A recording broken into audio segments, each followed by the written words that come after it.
Welcome to Cracking Conflict, a 15-episode series on the Fearlessly Human podcast.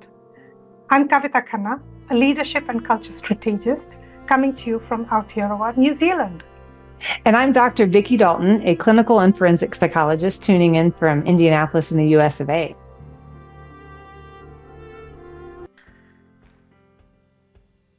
So back in episode 5, we were talking about recognizing these patterns, particularly emotional or thought patterns that contribute to the conflict, and recognize them about yourself. In this episode, we're going to talk about how do you interrupt them.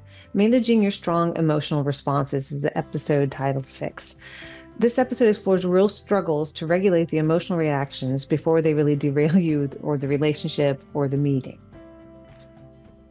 So, 2 minutes ago when we were speaking, you mentioned that one of the best things to do in this situation is to sort of name the response. And let's unpack that. I'm sure our listeners want to know what that is about. So how does naming the response help in these situations? It is an interesting psychological, sort of neurochemical, but also external psychological response.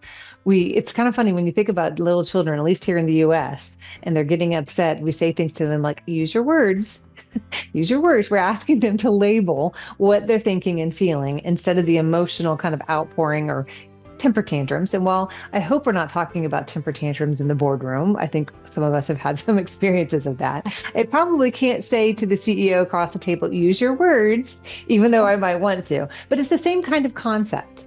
And it's the idea for the person, it helps you. What am I thinking? What am I feeling?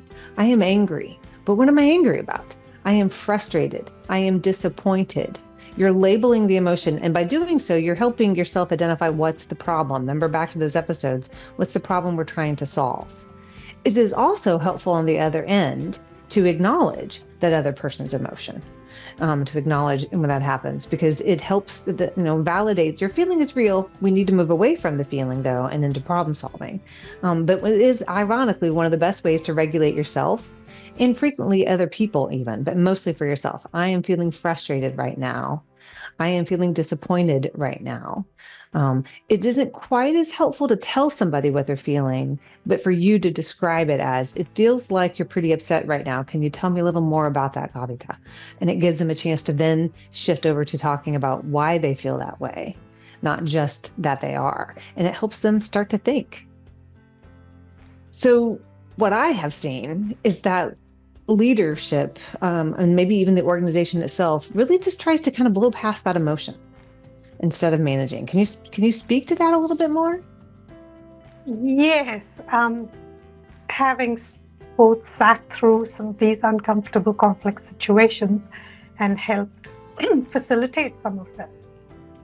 One thing that almost universally happens when there is a strong emotion in the room is that the leader or the person either tries to comfort and close it down, or tries to sort of moving on and just ignore it.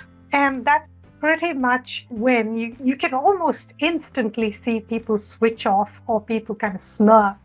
So going back to the list of things that I talked about that happens in organizations when this is not addressed, everything from staying silent to the whole politics to relitigating decisions, all of that comes from someone feeling a strong emotion and then feeling not acknowledged, or someone feeling a strong emotion and then being cosseted or given a tissue paper and kind of told to there, you get better because we don't want to deal with this. Let's just kind of move on. So it's almost the same thing, but in a nicer way. Yeah. So really, how can you teach a team to manage emotions in the moment without really bringing one of you in? Like, how do you do all the that? time? So, you bring up a couple of really good points in that. And I guess there's several ways, part of it kind of goes back to earlier, setting the stage where we're going to have conflict, sort of normalizing it, talking about those ground rules, To me, maybe you do bring in a psychologist or someone wonderful like yourself to come in and have like a training for an hour or two on this, sort of practicing some of these pieces perhaps. But to me, a huge part of it is normalizing. We're going to have disagreements and we actually want them to have a differences of opinions and ideas. That's how growth and innovation happens. We ultimately need to get aligned, but that doesn't mean that we had to agree in the beginning. We need to have the same united front going forward once a decision is made.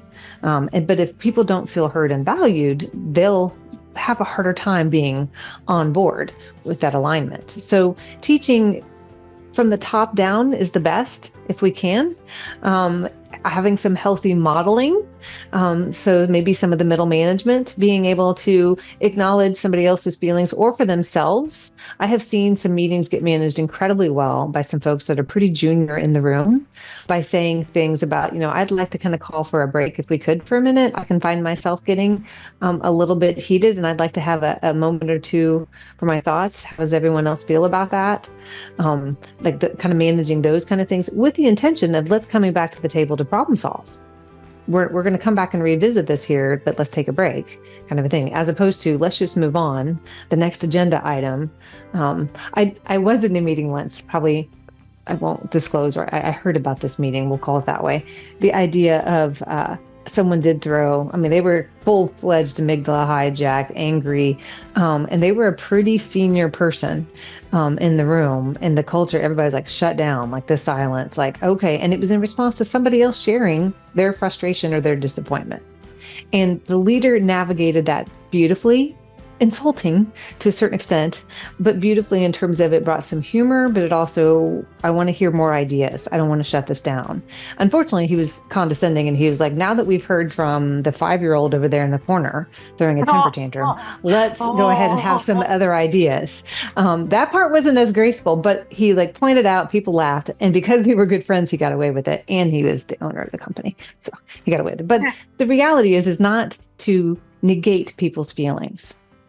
And that is a huge tendency when you yourself are in an emotional place, that they're wrong, I am right. You need to join with me. And the reality is those differences of opinions can be beneficial. So if we can coach it into the culture of tell me more about that. Tell me how you're coming to that conclusion. Walk me through how you got there. Because I'm not on the same page.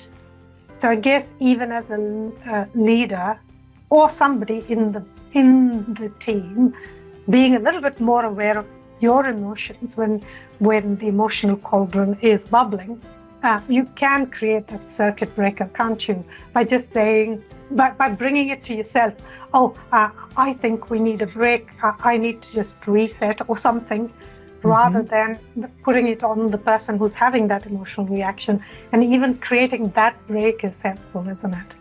Yeah, it's one of probably the most successful ways to, especially if you can see that the emotions continue to escalate and other efforts aren't working, or you know the parties well enough to know it's going to continue, or you see it shutting the other folks down.